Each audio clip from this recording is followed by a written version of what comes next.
Hello everyone, welcome to another differences between living in Brazil and the UK video.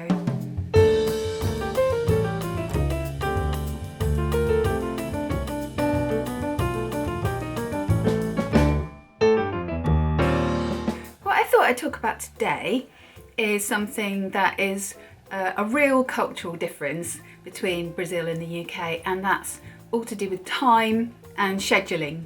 I think most people are aware that Brazilians are a bit more laid back when it comes to timekeeping. I did notice when I went to New York that New Yorkers are very much kind of on the hustle like Londoners are. Probably people are a bit more laid back in other parts of the UK, but in general, the British like to be on time.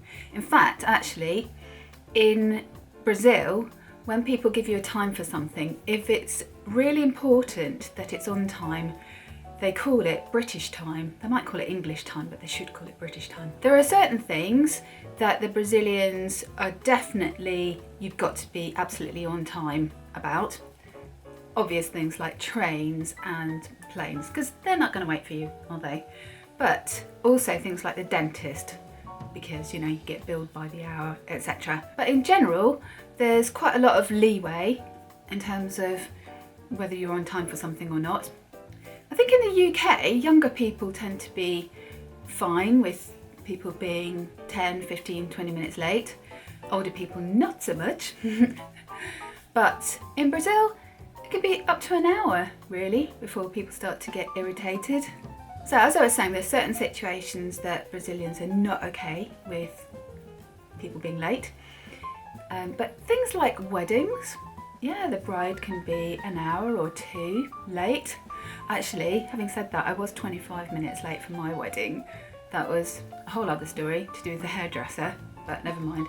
Usually in the UK, it's the bride's prerogative to be late, but again, it's like 10 to 15 minutes, not an hour or two. So that's punctuality. The other thing is scheduling, putting things in a diary. Generally in Brazil, planning ahead is not much of a thing. It's a much more spur of the moment culture. I think this really suited us in a lot of ways because we're quite spur of the moment people. There's nothing worse than when you say to a friend, oh, when are you free for a coffee? And they get out their diary and they go, oh, I've got a window open 3 weeks on Wednesday. You really feel wanted, don't you? Whereas in Brazil, if you said, when are you free for a coffee? They would go, this afternoon? That's much more like it. I don't think I ever met a Brazilian that owned a diary. To be fair, in the UK, everybody uses the calendars on their phones now, except again for older people. And there was one good friend of ours in Brazil, Gilberto, and he'd lived in the UK for a couple of years, and he did keep a schedule on his calendar on his phone. And I was chatting to somebody else that had lived in Yeovil in the UK for a couple of years, and they were saying when they lived there, they soon realised that they had to start keeping a diary because otherwise they would never have got the chance to socialise at all. They would invite people around that evening and people would kind of like look at them quizzically and say, well, I'm free in a couple of weeks, but I'm all booked up till then.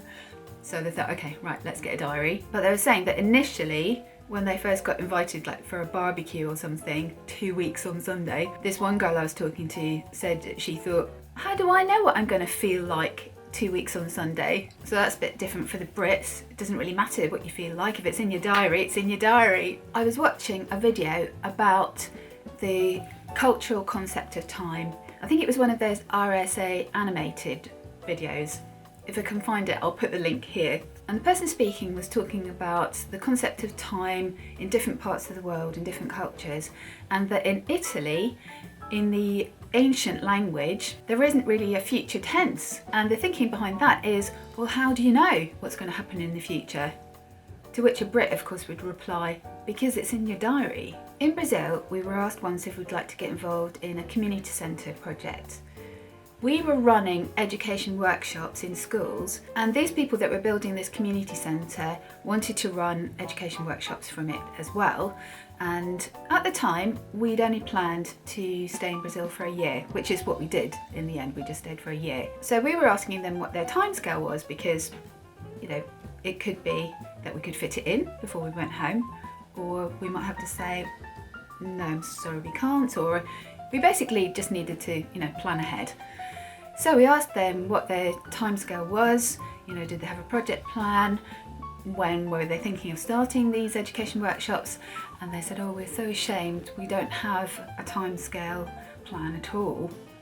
We were like, oh, okay, not a ballpark figure. We were like, no, it's just going to be built when it's finished being built. The cool thing was though, we were actually able to run a really cool active learning project building marionettes for their opening day, which was really cool. And then it closed again for a while shortly afterwards when the roof blew off. Another really interesting aspect to the whole idea of scheduling is that in Brazil, if somebody gives you an invite, then it's almost like a matter of honour that they get a yes from you, even if you cancel later on. And cancelling was quite a thing as well. People didn't seem fazed at all when people cancelled and all the plans changed at the last minute. That was quite a normal thing. But it was very important for them to get a yes. And you had to learn quite quickly that you were meant to say yes, even though you weren't intending to go. And then another quirky little thing, because of the tenuousness of the yes, there was the reconfirmation. So a couple of hours before an event, or if you were expected at dinner somewhere, there was meant to be a reconfirmation phone call so that you knew that it was definitely on and the arrangements hadn't all changed or been cancelled. To be honest, it's probably not that different in the UK, although you'd probably invite somebody to dinner 2 to 3 weeks in advance. But either the day before or that afternoon, you would probably send each other a text just confirming it was still on, and the guest would ask if they could bring anything, and usually it would be no, just bring yourselves, but you would be expected to bring some wine, and probably the guest would also bring some chocolates and or flowers. In Brazil, if you're invited to a barbecue, you need to bring some beers, cerveja, and also some meats.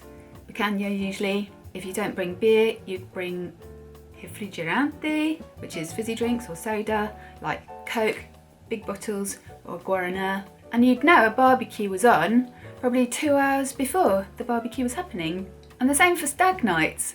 So you'd know quite a few weeks in advance that somebody's wedding was going to be a particular Saturday, but the Friday before, during the afternoon, that's when all the phone calls would happen to organise the stag night. When we returned from Brazil, the charity that we were working for, the guys on the board, found it really difficult to get their heads around that culture of time and scheduling. And we'd set up a project that was ongoing, but we hadn't quite managed to secure 1 or 2 things before we left. And for one reason or another, the other people in the charity that were remaining in Brazil were back in the UK sorting some paperwork out. So we thought, well, we probably need to get back in half term. We came back in the July, so the half term was in October, and about 3 weeks before, we said to the board, was there any chance of contributions towards the flights? If not, it was going to be fine, we would do our own fundraising. But the board were like, well, no, you shouldn't go at such short notice, go in the February half term. And we were like, no, that won't really work for the Brazilians.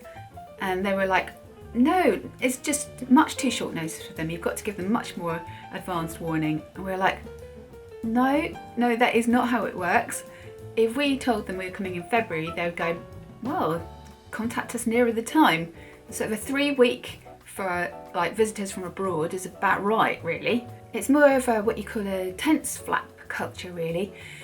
If you're going to try and get meetings for things, ringing and emailing doesn't really work. You just turn up there and you might get a meeting on the spot, or you might be able to arrange a meeting for the next day. I think we did pretty well adapting to the time and scheduling thing. I think generally as a family that's kind of how we live, so we fitted in pretty well. Well, I think that's all for this video. Comment below what the different quirks to do with time and scheduling are in your culture, in your part of the world. And again, let me know if there are any other topics that you want me to cover in relation to life in Brazil versus life in the UK. See you next time.